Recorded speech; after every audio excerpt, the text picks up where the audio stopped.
Welcome to We're People First, the Jeff Moyer Show.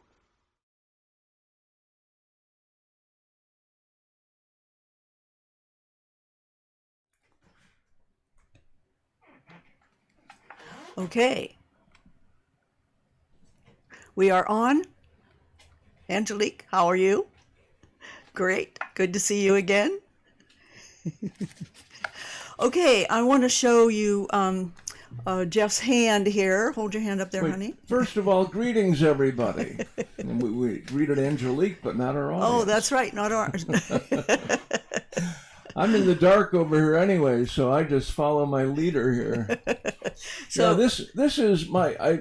We're going to describe our wardrobe, and this is an important part here. Go ahead. Well, do the wardrobe first. Well, we're trying to stay cool. It's gotten kind of warm here in San Diego. We're like in 80, which I know to a lot of people doesn't sound. But we're in a sunroom, so it really bakes. Right. So yeah, we are in Jeff's studio is part of our house that's a sunroom, and so it does warm up in the afternoon. So we're trying to stay cool. Jeff has a pale green shirt, a short sleeve shirt on, and I have a chocolate brown vest and dress on. And we are in Jeff's studio. But one change is we now have a room divider up, so you see. So you're not distracted by a television studio wall. All behind his equipment. Yeah, we got some professional feedback from. Yes, people. one of our audio producers, Bill Malin's professional contact, said, "Lose the background," so we did. So show them what's going on with your hand and tell them. So I've injured both my hands 30 years ago from the leading industrial accident, which is repetitive strain injury, and as a result, I really shouldn't be using my hands much, but I've been overusing them for the show. Writing all the time, and so I sleep with these on and wear them much of the day, and I won't be wearing it all day long, or all show long, but right, because he is going to have to use his fingers a little bit into the show. But what he wants you to know is he's not going to be able to play his guitar today. Oh, that's right. That's the whole point. That's the whole point of this. Yeah. Wanted you to understand. However, he's got a wonderful recording that he's going to also accompany on the harmonica. Am I right? And you know what? And we should do that straight away. You want to do that straight away? Do that first. Well, let's talk about the theme. Well, the theme is employment and disability, an uphill battle. And as this song talks about, music or employment is about inclusion. It's the highest stage of inclusion. It's community inclusion, educational inclusion, employment inclusion. After the ADA passed in 1990, I became an ADA implementation network specialist. Went through a couple weeks of intensive training. And one of the things I did in the course of that was I was working with a group of teenagers in a songwriting workshop. And I told them about what the ADA says, and they told me about what the unmet needs were in their world.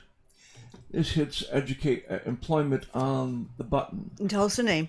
And this is a song that is called Wake Up Now. And I wrote it with the performing arts troupe 3rd Street Kids.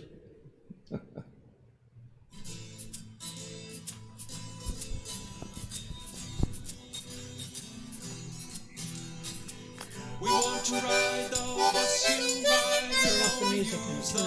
It's not loud enough. What's that? Turn up the music. It's not louder. It needs to be a little louder. We want to read the signs you read. We want to choose the path you choose. That's as loud as it can be. That's as loud as it can be. Okay, he said it's good. Well, let's start again. That's kind of an interruption.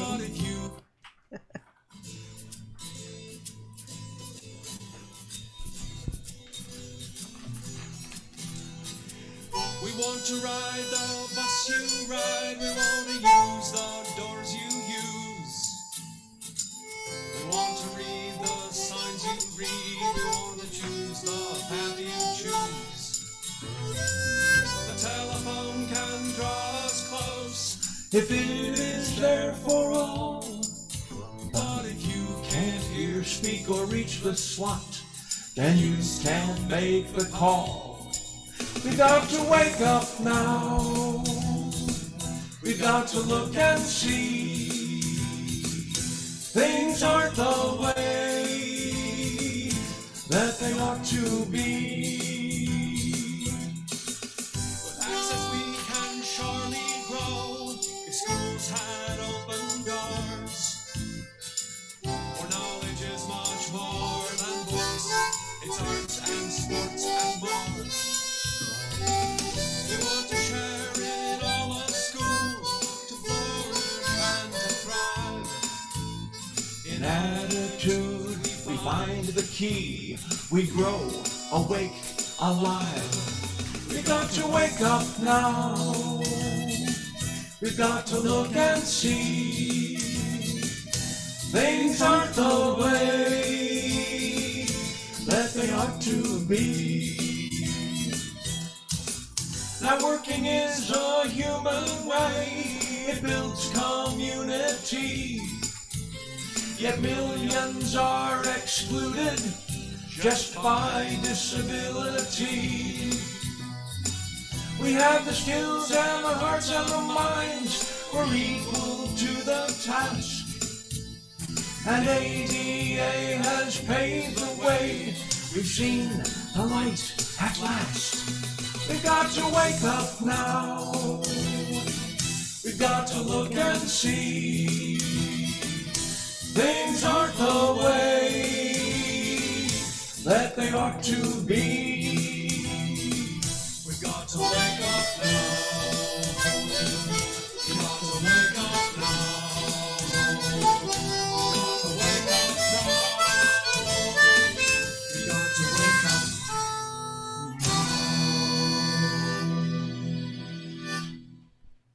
now. All right. Well, that worked out okay, didn't it? It did, I think so. Okay. I hope so. And here's your brace back. Thank you. I moved it a little bit. So let's talk about, we've got kind of a lot of things we need to talk about in this short period of time. We do.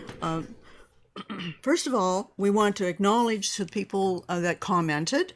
And we have a particularly wonderful comment. Let's see if I can get it here now. This is Kathy from the university. Is it Miami University? Am I saying that right? Miami University, yes. Right. And she's PhD, Dr. Kathy. And she says, "Thank you, Jeff, for the story of Jean." And if you remember last time, we told about someone that Jean Bavinchek, Right. who knew sign language, and because she and I both knew sign language, she was able to communicate her critical need for me to teach them to sign. Teach her doctors, nurses, and family. Right.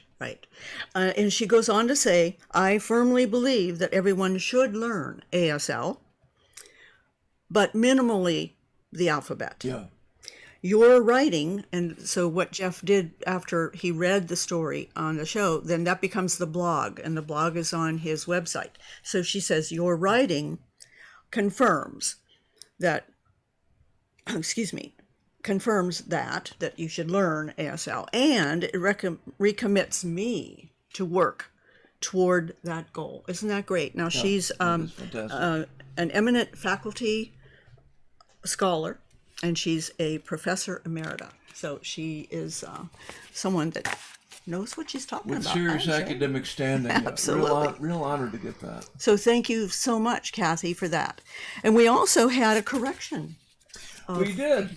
Fletch Russell, who was one of our guests a few shows back, I had said that the oldest instrument on the planet was that conch shell, not the berry conch shell, but that the conch shell was the oldest instrument on the planet. And he said, no, the oldest instrument on the planet is a 60,000-year-old bone made from the leg of a bear by a Neanderthal artisan. And it's held in a museum. I can't quite tell you where, but look it up. 60,000-year-old Neanderthal bone flute. That's great. And thank you, Fletch, for that correction. We like that. When people hear something on the show and they have something to add or correct, we certainly welcome that. Thank you very much. And then the third person we heard from was our dear assistant that we had when we were living in Colorado, Patty Lot Plummer. And she she said, "You guys clean up really nice." She was just such a wonderful assistant to Jeff. We miss her a lot. So that kind of takes care of the announcements part. And we're going to talk about employment. And we also are going to pull the thread from last show on the Paralympics. We mentioned them a little bit, and we're just going to give you a few follow-up. They ended on September 5th of this week. And the two themes, employment and the Paralympics, weave together very nicely. When you were in high school, back these many centuries ago, many decades ago, you were told by your high school counselor, what? Yes. I was a graduating senior, and I was, of course, going through counseling as far as a career path. And he asked me what I wanted to be. And my first choice was a veterinarian. I grew up on a dairy farm. I was always around animals. So I loved animals. And I thought that's what I would like to be as a career. Oh, no, he says. Oh, no, women don't become that. Go for another week and think of some other things and come back and we'll go from there. So a week later, I went and had his appointment. And I said, well, how about an architect? Because my dad, although he was a farmer, he also was in the construction business. And I loved going to the lumberyard with him, and I loved the smell of the wood and just everything about it. And I thought, okay, an architect, that sounds like that would be kind of fun. Oh, no, women don't do that. So it kind of boiled down to women at that time had two major choices. You were either a nurse or a teacher. And my mom was a teacher, and so you know what she was cheering for.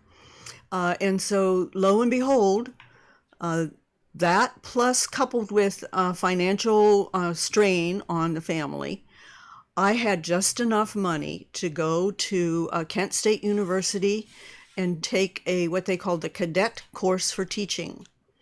Ohio needed teachers, and so they let you take all of your education courses first. They issued you a cadet certificate that allowed you to teach, and then you were expected to then follow and get your other courses to get your bachelor's, which is what I did. So I was at age 18, I was a certified teacher. And in the early 60s, that was before the Civil Rights Act of 1964, which said that you couldn't discriminate on the basis of sex. Right, and age, because what happened to me, here I was 18 with a teaching certificate, but nobody wanted to hire me because I was only 18. Well, finally, I did get a job. It was in a Catholic school, and they never asked me my age. And of course, I wore high heels and I put my hair up and I tried to look older. And here I was now, 18, teaching, and my salary was $100 a month. And I had 50 second graders.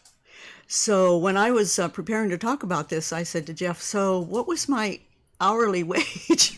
60 cents an hour in today's dollars. No, back then, 60 cents 60 an hour. 60 cents an hour. So, but you know what? It was a great experience. I had an overseer that was an experienced teacher, and she met with me every night. I had my mom that I was living at home, and so, you know, I had a lot of good things come out of that year. And the next year, I had a 1-year experience, and so the public school system picked me up. However, the point is that today women have made great strides. Absolutely. And we won't have time to go into the notes you're going to make, nor in the Paralympics, where again women have made great strides today. More than half of the athletes on the American Paralympic team were women this year. And 62% of the medals by the American team were won by women. Yes, they just hit it out of the park. Including 2 teenage women who set world records. 17-year-olds, both of them. And they were swimmers, and they smashed their own records and set new ones. So one last idea on this topic, and then we're going to move on. And that is that there is an event in the Paralympics, and this is about inclusion in general. Absolutely. It is about, I can't remember the name of it, not the it's called the Mixed Gender 4-time 100-meter universal relay. So it's a relay race, and it's mixed gender, so it's men and women. 2 men, 2 women. And they have to have somebody with a visual disability, somebody with a limb disability, someone who uses a wheelchair for mobility, and someone with a coordination-related disability. Yes. So hooray for inclusive sports of all types. Absolutely. And we're going to have to cut our other comments. Aren't we? We are. I think we are. It's It's time, yes. All right. So, Mr. Magic segue.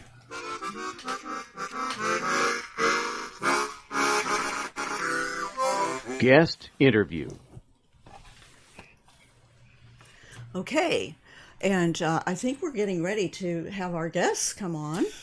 Tell us who they are. That's right. I was out of sequence. I'm sorry. I was ahead of the game.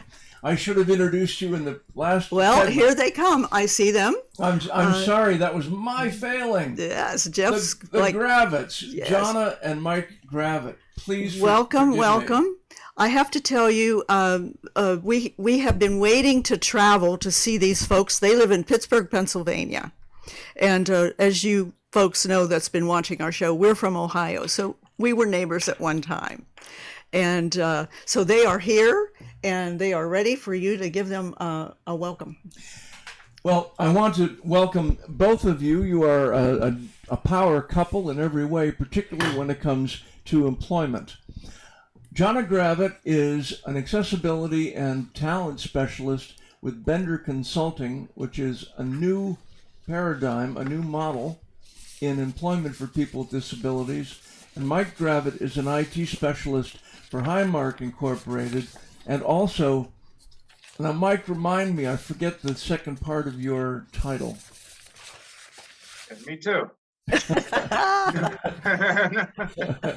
An accessibility specialist. I'm not an accessibility specialist.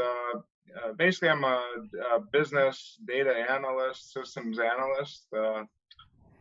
Highmark Blue Cross Blue Shield. Just a pithy way of putting it. So. But following along with the employment group, supporting people with visual disabilities that are employed by Highmark, you have a role supporting them, don't you? I'm getting unofficial role, or you know. Oh well, yes, because we have at Highmark, we have different business resource groups that work with different areas, including people with disabilities. So Highmark is a strong promoter of employment of people with disabilities, and just because of the nature and the setup of our abilities business resource group, I get to network and work with a lot of other people with disabilities to support each other in the workforce. So I support them and they support me. So it kind of works both ways. We'll come back to that after we talk to Jonna, whose role is primarily and really entirely employment. Jonna, how are you? I'm good. How are you, Jeff? How are you, Christy? Just fine. I'm sorry I muffed your you know what? It's okay. They're it's pros. Okay. They handled it. They just kind of gradually came in. They were just fine with it. So don't worry. Now, Jonna, why don't you tell us about Bender Consulting? What is it? So Bender Consulting Services was founded in '95, and our CEO, Joyce Bender, has a passion for people with disabilities. Our vision is to be a company that positively impacts worldwide change, and that results in increased competitive employment for people with disabilities. Wow. And what's your role within the company, Jana? I work with a team of individuals. We primarily do outreach. So Bender Consulting Services partners with multiple companies all over the United States. And what we do is we do outreach to different types of organizations to find individuals that are interested in full-time competitive employment opportunities. Uh-huh. We have opportunities in finance, business, accounting, and to be honest with you, it is the most rewarding job I have ever held. I would bet. How long have you done that, Jana? I have been with Bender Consulting Services a little over 7 years. As a matter of fact, August 25th was 7 years. Congratulations. Well, it's a terrific model. So you cultivate the business world, and I'm sure not just business, but the health, The employment world. that's the word I'm looking for. The employment world, and you have employers ready to hire qualified people with disabilities. Correct. That is correct. So if Talent is the only discriminator. Great. That's awesome. So how do you find your clients? So there's a few ways we go about it, but my specific role is to do outreach. I call universities, I call different disability organizations, and I can talk to people and simply explain to them the opportunities that we have in their area. So what we do is different companies come to us and they say to us, we have this great opportunity and we would like you to help us fill it. We are looking to hire a certain amount of individuals with disabilities. Can you help? wow, So then I will research the position and call the appropriate organizations that I feel will have the most candidates for that opportunity. so you really work both sides of the street. I mean, you're cultivating, getting qualified candidates at the same time you're looking for serious employment opportunities. So by the time you put the two sides together, it's going to be a match. Absolutely. I am cultivating partnerships with multiple organizations. As a pipeline, we can go back to them time and time again and say, this person that you had sent us did really well, and now we have this opportunity. Do you know of anyone or who I can reach out to provide them this opportunity? Mm-hmm. I have a question. Did you discover Benders as a client? Were you ever a client of theirs? No, I actually discovered Bender through Mike. Oh, okay. And when you say client, I presume you're meaning actual people with disabilities, because there's also that other side of the equation with Bender is that the employers are our clients as well. So Yes. so we're basically playing the match, or they're playing the matchmaker. Uh-huh. Yeah. But Mike, you had worked at Bender previously? Yep, I did. Actually, I began with Bender Consulting in 1998, so 23 years ago, and I was employed with them until 2019, at which point they assisted me at getting a position at Highmark. Prior to that, I was at Bayer Corporation as a Bayer Aspirin for 21 years, serving as Bender's account manager at Bayer. Oh, wow. Well. So you've been involved with Bender Bayer left Pittsburgh, so I had to find another opportunity, and Bender helped me do that. So. I see. Excellent. Yeah. So you both have had this experience of working for an organization that is such a different model. When I was in the rehabilitation business, ending in my career in that world ended in 92, and I had a guy working for me, and I said he had the toughest job in rehab because he was making cold calls to businesses, trying to scratch up opportunities for our clients with visual disabilities, and it was a tough way to go. You, on the other hand, you're such a sterling reputation in the business world that no doubt businesses talk to other businesses and say, you really ought to be working with Bender. They'll get you great people. Mm-hmm. Yeah, All bingo. about the networking. That's Am I right about that? Yeah, Yeah. and the CEO, Joyce Bender, prior to starting Bender Consulting Services, did professional job placement. So she had a lot of connections with high-level people and a lot of corporations here in Pittsburgh. Uh-huh. And then just as you said, Jeff, you hit the nail right on the head. It basically becomes business talking to other businesses. You know, high-level executives that work with Bender at one company will, and you know, they're connected with high-level people at other companies. So so I'm not going to say it's easy as it sounds, but that's a lot of how it comes, this word of mouth and us finding good. I keep saying us because I'm no longer a Bender employee. But basically, Bender, that's a big part of what has to take place is finding quality candidates that can do the job. So the reputation is maintained.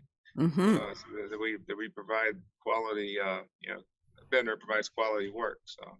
Well, I know Jonna mentioned that Joyce Bender does a weekly radio. Is it a radio spot? Tell us about that. It is called Disability Matters with Joyce Bender, and it is on Voice America. Lean more into the microphone, John. Yes, I can't hear you. somehow your mic changed. Can you hear me now? Yes, better. It's filming a Verizon commercial. I know, Verizon commercial. Can you hear me now? So she does a radio show on Voice America, and it's every Tuesday. But if you can't tune in live, you can actually listen to it on Spotify, Apple, pretty much any podcast player. Mm-hmm. And she interviews a wide variety of individuals covering all sorts of topics around diversity, inclusion, disabilities. I strongly encourage anyone who wants to learn more about Joyce Bender to listen to her radio show, which is called Disability Matters. Disability Matters. Okay. Fantastic. And now, Jonna, I know that people in our audience, there are people with disabilities who are looking for employment. How do they get a hold of you? I strongly encourage anyone who is interested in full-time competitive employment opportunities to visit our website, which is www.benderconsult.com. And that's BenderConsult.com. And if you'd like to reach out to me personally to learn more about our company and the services we provide, you can email me. And my email address is jgravitt, that's JGRAV as in Victor, ITT at benderconsult.com. Terrific. Terrific. What a wonderful opportunity. Because, as we were talking, as we prepared for today, the statistics are all over the map, but we know that somewhere in the neighborhood of 80%, what did you say, Mike, 70 to 80% of people with disabilities are not employed? Well, yeah, it depends on what statistics you read. I was actually looking at recent statistics. It looks like it's right around 61% now. Better. 64. Now, I don't know if that's an unemployment rate, but that's the percentage of people from 18 to 64 who aren't working. 61% compared to 21% of people without disabilities. Yeah, So huge discrepancy. Threefold. about a 40% difference. Yeah. Well, I will say that fortunately the numbers have gotten better. So it's 61% are unemployed. Right. Yeah. Yeah, exactly. Yeah, as opposed to when the ADA was passed, it was 74%. or unemployed. So we're making progress. Yep. Yeah. So, and I would say thanks to organizations like Bender Consulting, absolutely, which yes, really have changed the paradigm. So I think it's interesting how you met Mike and then Jonna. Well, it is, and I don't want to detract from their opportunity to inform our listenership, viewership about the great services they offer. But I'm going to ask you. It's open territory. Would you like to say anything else, Jonna or Mike? One thing, Mike, I do want you to talk about is how Highmark addresses disability in the same way they address. Would you talk about the other groups, affinity groups, that people get support in the employment world at Highmark? Sure. Yeah. Well, in a nutshell, Highmark, everything comes from the top down. So in any company, organization, if you're going to have success with any type of endeavor or initiative, it has to come from the top down. And diversity has just been a huge initiative at Highmark the past few years. And as we were talking about earlier, there's a business resource group available for people with disabilities. There's one for African Americans, another one for Latinos, another for our Indian colleagues who work offshore, one for Pride, for the LGBTQ community, one for veterans. Well. Women, one for women. Yes, a whole variety, and the whole idea is not only to support from or the initiative from the top down, but obviously, any kind of group you can speak greater in numbers than you can individually. So we can serve as a mutual voice for the company for any type of areas we see for improvement. But yeah, diversity is just, like I said, it's a huge initiative, and thankfully it comes from the top down, and it's just integrated into every aspect of our employment, all kinds of the communications we get, newsletters, emails. It's always there, diversity. So it's great. So well, it strikes me that what is happening is disability is being normalized. Yes. Just as all the other elements of society, just like we were talking about earlier about women, and now thanks to the sea change in society that's happened, women are in a better shape employment-wise, as are people with disabilities. We want to thank you both for spending the time preparing for and coming on the show. And again, please give us those 3 critical contact sources, Jonna, for Joyce's Voice of America podcast and for contact for you and Bender. Okay, so first, Joyce's radio show is Disability Matters with host Joyce Bender on voiceamerica.com. These take place on Tuesday afternoons at 2 p.m. Eastern. But if you miss the show live, you can always go to any podcast player and just search for Disability Matters, and you'll find it. The website address for Bender, where you can contact us and find out more about our services and more about our company, is www.benderconsult.com. And my email address, if you'd like to contact me directly if you have any questions, is jgravitt, that's JGRAV as in Victor, ITT, at benderconsult.com, and that is spelled BenderConsult.com. And thank you so much, Jeff, for having us. Yeah, thanks, Jeff. And I don't think I mentioned that this power couple from Pittsburgh both happen to be totally blind with severe visual disability. So my friends, and I will talk more in the last segment about how we met. In fact, I have a surprise for you, Jonna. No. Oh, and then it's not a surprise.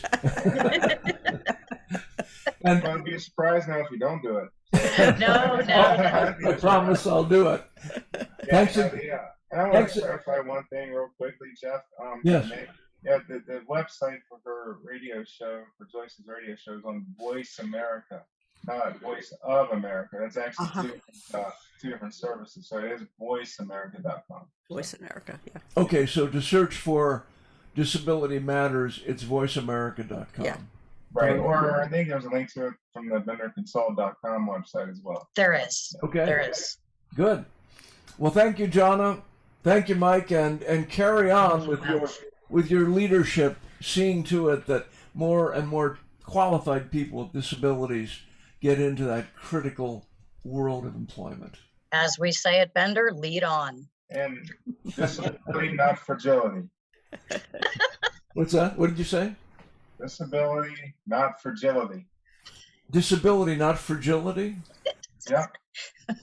I made that up. Ignore him. I do. All right. Ignore. These old ears. I I get it. Now I get it. Thanks, Jonna. Thanks, Mike. Goodbye. Bye.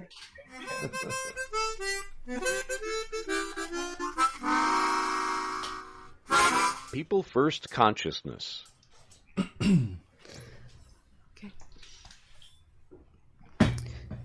I wrote an essay on this topic about employment and about attitude. It's called A Face for Television. When I graduated from high school, I decided not to go to college right away, since after I broke up with Kathy, I had no reason to go to Ohio State, where I had been accepted. Its vast impersonal campus intimidated me. Since I wouldn't be going to college, my folks said I would have to get a job. So, my mother introduced me to the head of personnel for Nela Park, General Electric's lighting research and marketing campus, where Mom worked as secretary for the medical center. On that hot afternoon in July 1967, the head of personnel watched me fill out the 4-page questionnaire with my face pressed to the table, peering through a thick magnifier which enabled me to read the single fine print and fill in the lines. It was slow work. The fellow read my application and then looked up and said to me flatly, "We don't hire the handicapped." I had thought I could work in the grounds crew, or as a dishwasher, or a janitor, or something, but I didn't blame the guy. As far as I was concerned, I was damaged goods, and I wouldn't have hired me either. My self-esteem was very low. Back in those days, if I had been hired at GE, they might have paid for my college to develop my written and verbal skills, which had already been demonstrated in high school. I might have retired from GE's marketing department, like my mom retired from GE after a lifetime of faithful service. But they didn't hire the handicapped. He referred me to City Blueprinting, which had the generous reputation of being a company that did hire the handicapped. But I wasn't taking any chances, and besides, I was ashamed of my disability. I didn't tell City Blueprinting that I couldn't see. I filled out the application in the men's room. So I was hired, and I'd hidden my low vision from them. At City Blue, I failed at 2 jobs requiring excellent vision and then was sent back to the employment office. When the employment officer spoke to me, the kind gentleman told me in his most compassionate tone that they did hire the handicapped as delivery boys, taking buses around town to find just the right street and exactly the right building number and exactly the right office number to deliver finished work orders. I suppose people with many disabilities could have done that job, but not my disability. I told him I would not be good at that either, but that I appreciated his offer. When I took the bus home in the middle of the day, after only a couple of weeks on the job, I realized that the world of employment was going to be a lot harder than I had figured it would have been. Vision seemed to be the key, but I was determined to work. My next job, which I heard about through a high school friend who also hadn't gone to college, was sort of a scam, I learned. I was hired to work within a new concept in membership organizations, a health spa. The job required wearing a doctor's smock over white shirt and tie, keeping the gleaming chrome exercise equipment and ceiling to floor mirrors spotless, repeatedly vacuuming the red carpet and keeping the sauna, whirlpool, and restrooms likewise sparkling clean. We also put on the pretense of being skilled personal trainers. It seemed that every job required paperwork.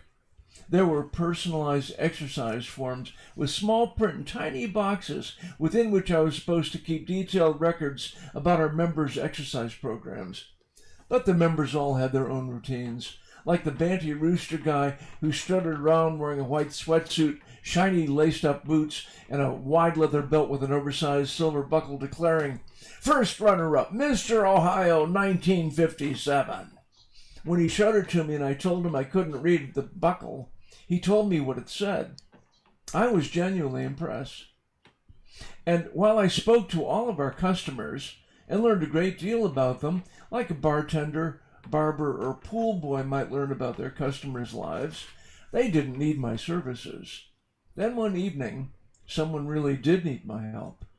He shuffled up to the white desk where I sat, a 73-year-old spindly-legged, pot-bellied judge who had had a heart attack and was told by his doctors to get in shape.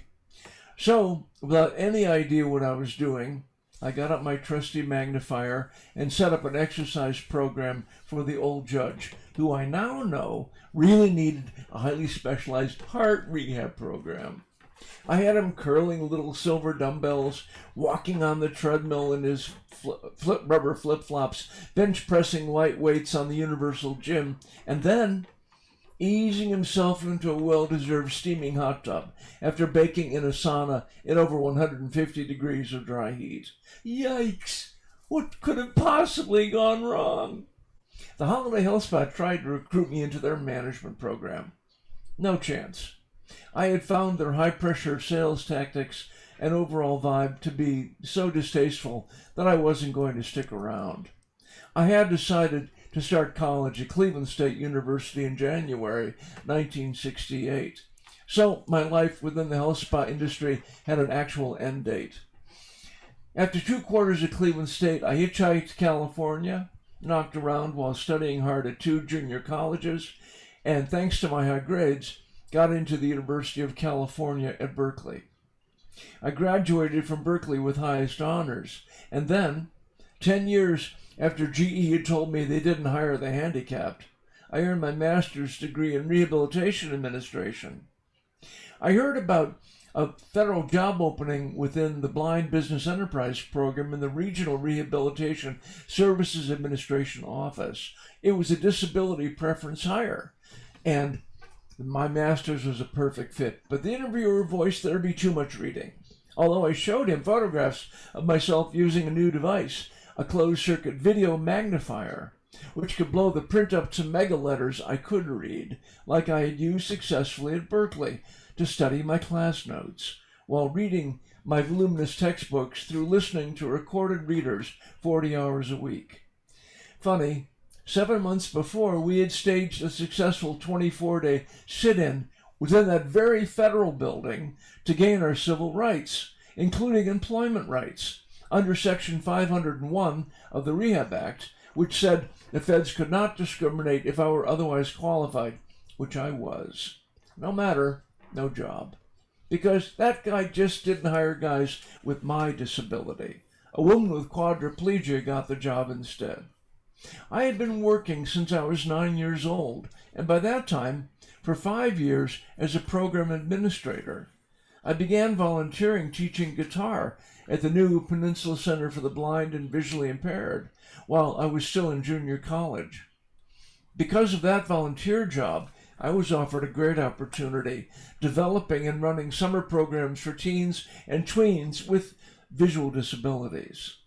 Well, I worked continuously even after not getting hired by the federal government. Years later, by the time that I was 42, I was a father and self-support of 2 children with a stay-at-home wife.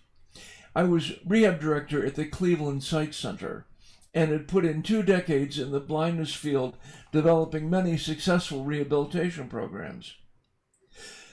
Ironically, I'd even been asked to and consulted with Neela Park, the same place that told me they didn't hire the handicapped. Their Lighting Research Institute engineers, right after they had developed a new green fluorescent bulb to eliminate the Statue of Liberty, asked me to help them develop a new light bulb for seniors with their many forms of reduced vision.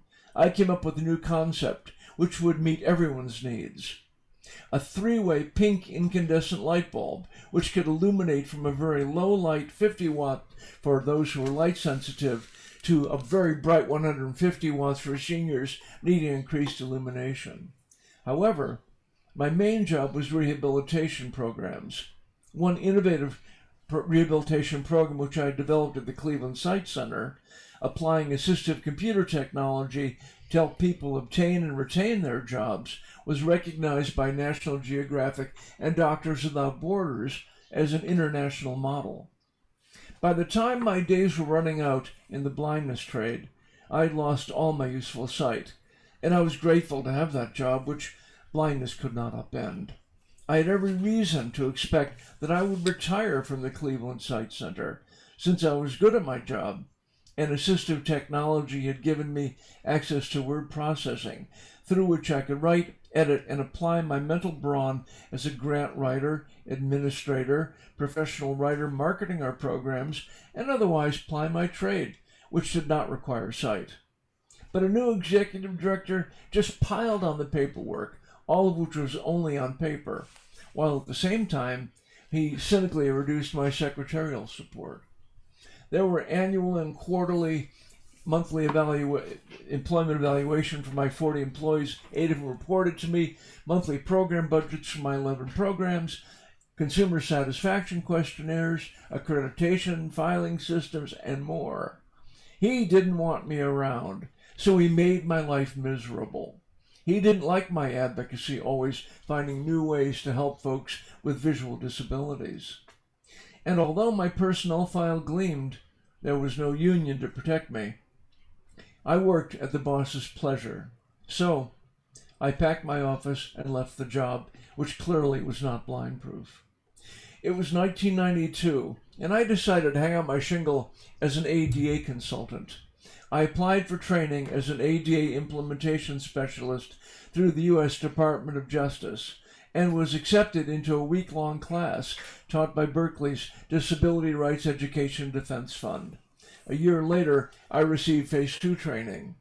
I did hustle up a few jobs teaching the ADA to government employees and received many referrals of people with disabilities from around the country who did not have funding for my fees. So I worked pro bono, helping many people benefit from the ADA's protections without charge. Still, I had to make my living another way. Just as I was fired, my wife and I had separated, and I'd moved into an apartment within walking distance to get my kids for evenings and weekends. Within my apartment complex, there also lived the news anchor for a local network television station. It occurred to me that I might land a job as a reporter, doing a disability beat, reporting on upbeat stories about people overcoming disabilities. Thanks to a sighted friend spotting him over dinner, I approached the fellow at the restaurant within which our complex and gave him my elevator pitch. He made a little box out of his fingers and studied my face for a moment. He stated, "You have a face for television." Then he gave me the name of the news director and told me that I could use his name to get my foot in the door. I scheduled an appointment with her and called my regular cab driver to drive me down to the station. I had prepared a portfolio with a dozen story ideas, letters of recommendation, and my resume. The news director made that same little finger box and studied my face. Then she said, no kidding, that I had a face for television. She read my materials. Then she set down what she thought would be an insurmountable obstacle course of tasks. She told me she had recently laid off a cameraman who was available for hire to film my audition piece. She would lend me a station camera and let me use the video editing suite to put together my finished story, which had to be exactly 2 minutes long. I remembered a high-tech Cleveland connection. I phoned Dr. Jim Bliss, the president of Telesensory Systems Incorporated, the Silicon Valley company where I had worked 15 years before. My memory was right. Jim gave me a great story idea, starring his old college roommate who is now a leading doctor within both Case Western Reserve University and the Veterans Administration. Through Jim's connection, the door opened, and I telephoned the key people from the various Cleveland institutions involved with this biomedical breakthrough. Then I arranged to hire the grumpy cameraman and scheduled a full day of shooting at locations across Greater Cleveland. During the afternoon, in the editing suite with the same person who would normally work with reporters, I spliced the scenes together and recorded needed voiceover elements. Voila! I was ready to submit the news director with my 120-second masterpiece, a news story on a cutting-edge technology which enabled a man with a high spinal cord injury to use his paralyzed hand to answer a telephone, pick up a drink from a Coke can, and write with a pen. The story involved interviewing my boss's friend, the surgeon from Cleveland Metro General Hospital, and most importantly, the very man who had received the first surgical implant and was able to use his paralyzed hand in the most camera-friendly way. Finally, my closing shot, summarizing the revolutionary biomedical beachhead and its promise, me standing in front of the Metro Hospital sign with a Lifeline Hospital helicopter landing behind me, silver hair and dark glasses, signing off holding the familiar station call letter microphone. It came in at exactly 2 minutes flat. First, I showed my audition piece to the news anchor who had recommended me, and he was impressed and said it was professional in every way, and he would welcome me to the team. I scheduled an appointment to share it with the news director, who had given me the Herculean assignment. I think she was stunned that I had independently produced a professional 2-minute television news story. It had tremendous human interest, sparkled with the Cleveland sheen, highlighted the genius of the researchers, doctors, and computers engineers who had fabricated and surgically implanted the computer-driven system controlled by a shoulder harness which stimulated his hand muscles and enabled a paralyzed man to once again use his hand for essential everyday tasks. I began the story talking about spinal cord injuries using B-roll, meaning, in this case, stock shots, images of a car accident where people were being loaded into ambulances on stretchers. Then right into the interviews with the project principals. The story was told by those actually involved and showed the medical miracle of a man who, with quadriplegia, using his hand again. He was great on camera, and the impact really came across. Who wouldn't want that story? The news anchor liked my work. The news director signed off on hiring me. The final decision was the station's executive. I recognized his name. He was an old-time shoe leather reporter who worked his way up the television station's food chain and was now executive director of this new Fox station in Cleveland. He looked at my story and just had one criticism. He said that people would find it depressing to see a blind man on television. He said that his station wouldn't hire a man with such an obvious disability. A face for television or not, those dark glasses were a deal breaker. Nobody wants to see that. Although in principle, the ADA gave me protection against such prejudice and discrimination, I knew that to fight it would only have made me an enemy if I would have gotten the job, and I didn't want to work in a hostile work environment, so I let it go. I didn't have the money to hire an attorney anyway. Instead, I created a role for myself, writing character education, disability and diversity awareness, and accessibility songs, and classroom activity guide, and finally a school musical and anti-bullying with a counseling guide, all for schools.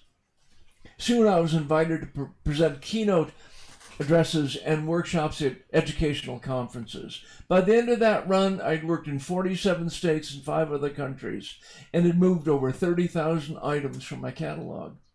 The No Child Left Behind law brought the curtain down on character education, and like a hot rock, and began to chase test scores like fast food junkies chase burgers. All my work dried up within 6 weeks, and performance contacts were injustly canceled. I wouldn't have believed such a thing was possible had I not experienced it. Ultimately, I consulted in the museum world and volunteers at hospice for years. I produced CDs for both. I had started my company, Music from the Heart, in 1986, and I do hire people with disabilities. In fact, I prefer them.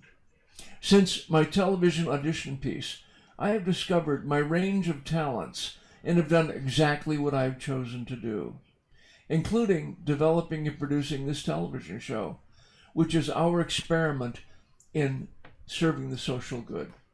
There are two types of barriers faced by people with disabilities, architectural and attitudinal. The easier one is physical barriers. Ramps can be built, doors widened, tactile and large character signs installed, telecommunications network established in each state, and computers modified with large print programs or speech. The other barrier is attitudinal, as my stories about General Electric, the San Francisco Federal Regional Office, and the television station demonstrate. One man's prejudicial beliefs can present an insurmountable handicap, like an athlete in a wheelchair confronting a sheer cliff during a marathon. In my life experience, becoming a grounds crew worker for GE, Federal Regional Rehabilitation Program Administrator, or innovative television reporter remain jobs for the sighted, since myth, fear, and stereotype stood, and sadly still stand, as invisible barriers to many of our sisters and brothers with disabilities. Employment remains the last frontier concerning accessibility. It is always in individual hands whose belief control their actions. Since the ADA was signed into law in 1990, a law which we had hoped would remove the barrier to employment for people with severe disabilities, we've actually crawled up a bit as able-bodied. I've lost that sentence. There are many great stories about people who have surmounted barriers and prejudice and are currently employed, and proving those dinosaurs wrong. Yet those of us with disabilities remain the most unemployed and impoverished Americans. My advice to young people with disabilities is find what you love to do and do it. My career began by volunteering. That led to a paying job. One job followed the next, all beginning with and ending with my offering to volunteer. I know it's a different world, with fewer jobs for anyone, as automation crowds in our working world. Whether you can find gainful employment or not, if you volunteer, increases your chance of getting a job, and adding to your nation's and your world's common wheel of community well-being. That, after all, is the greatest benefit any of us can hope for through working. I know. I step up and volunteer, and volunteering is working.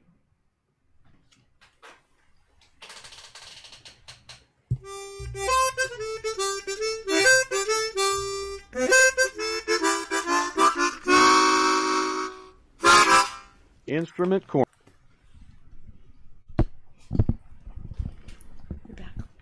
We're back. So, how Yes. about that? That's very interesting, and I know you have more stories that at another time we could share, because not only I'm over here, honey. Yep. Am I not? There you go. There you go. Not only did you have those experiences, but even after you formed your own company, I know you had people tell you that.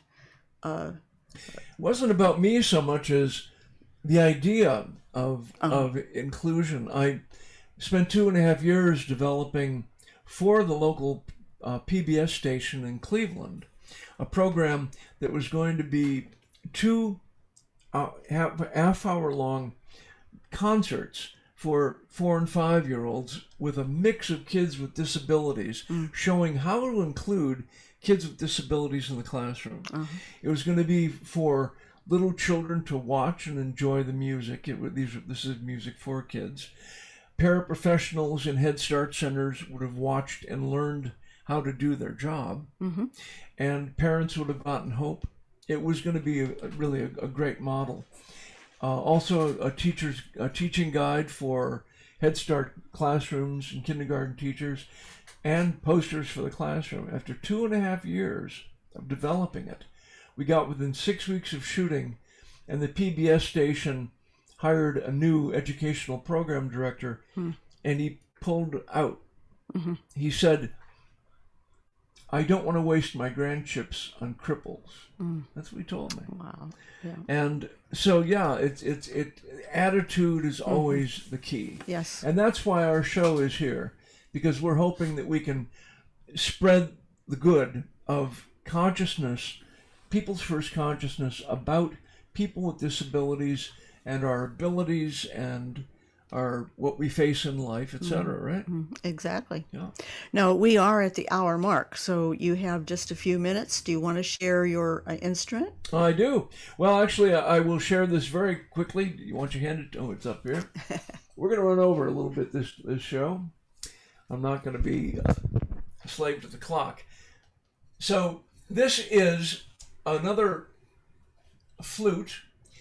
It's trimmed in bone. It's not a bare bone flute, but it's another story about communication. My friend Van was touring the world on a backpacking trip after going to the Olympics in Australia. And I said, wherever you go, and I gave him a list of instruments from around the world. I said, in China, there is a 9,000-year-old bird bone flute. Maybe you can find a model of it that you could buy for me. He went into a music store and drew a little picture of a flute and a picture of a bone, and as he didn't speak Chinese. And the guy didn't speak English. He looked at it and came back with this flute trimmed in bone. Ah.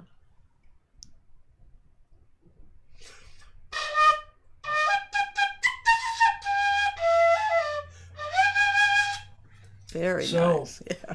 But what we want to end with is the surprise, right? Our friend Jonna Gravitts. It was in 2020 that Jonna Gravitts she and Mike, for their Unitarian church, were planning the service. And they wanted to have Jonna sing a song that was going to speak to disability awareness and consciousness. So Mike went online and looked and found my song, the ADA Anthem. That's how we met. And boy, we've had a great friendship since that time. Well, we have a recording of Jonna Gravitts singing the ADA Anthem, which still holds out the hope for employment. After all, anyone can say, under the ADA, you can't discriminate against me based on my disability, and bring a lawsuit if need be. So, we're going to close. I'll come back and tell you what's coming up next show. But let's listen to our friend Jonna Gravitts sing the ADA Anthem as she did at that church service in 2020.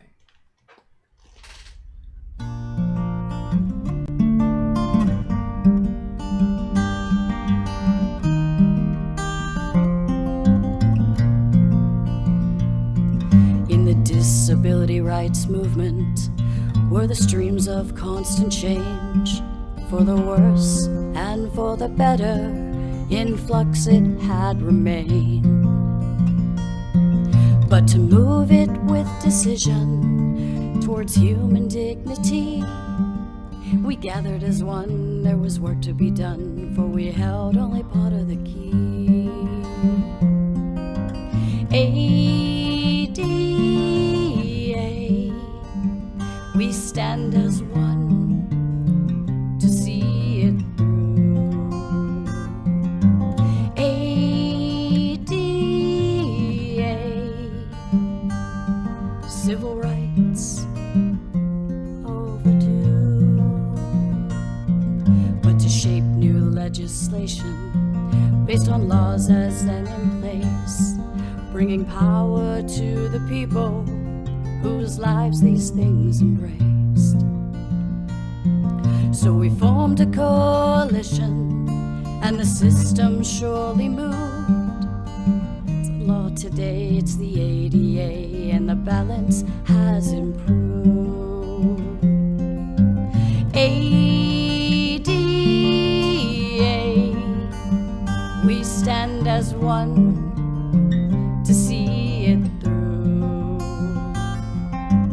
ADA,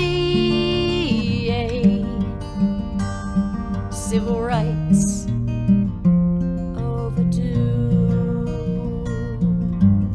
For those who are disabled, a change has been perceived, a freer step across this land on the road to liberty. So we sang this song together 30 years ago this year, and it's still a journey we share as together we care. The ADA's goal sweet and clear. ADA, we stand as one to see it through. ADA, civil rights overdue. ADA, we stand as one to see it through. ADA, civil rights very long overdue.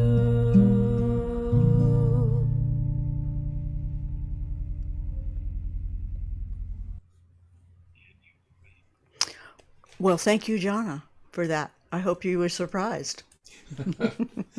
So remember that Jonna Gravitts does work with a national clientele. So if you are a person with a disability looking for gainful work, contact Jonna Gravitts, jgravitt@benderconsult.com. And remember that Bender Consulting is a resource for anyone who is looking to open opportunities in the work world for people with any disability. So tell us about next week, Jeff. I'm about to do that. Good. Or I'm sorry, next show, not next week. In 2 weeks. Next show, we're going to be talking about how it is that people with visual disabilities are able to benefit from the visual aspects of television, live theater, or movies. That is done through audio description, a remarkable, really, talent that is developed by our friend Joel Snyder, who is going to be with us as our interview guest, talking to us about what he does to prepare audio describers and what the world of audio description involves. So Joel Snyder in 2 weeks. So please remember that employment is the peak of inclusion, and whether it's volunteering or paid employment, it's important for all of us to be able to add our effort to the common wheel. And if we do, if we help facilitate that, if we support people who are looking for work, or we support people who are not able to find work at present, we're all going to find that we increase our and their Peace, sweet peace. Tune in 2 weeks. We'll see you then.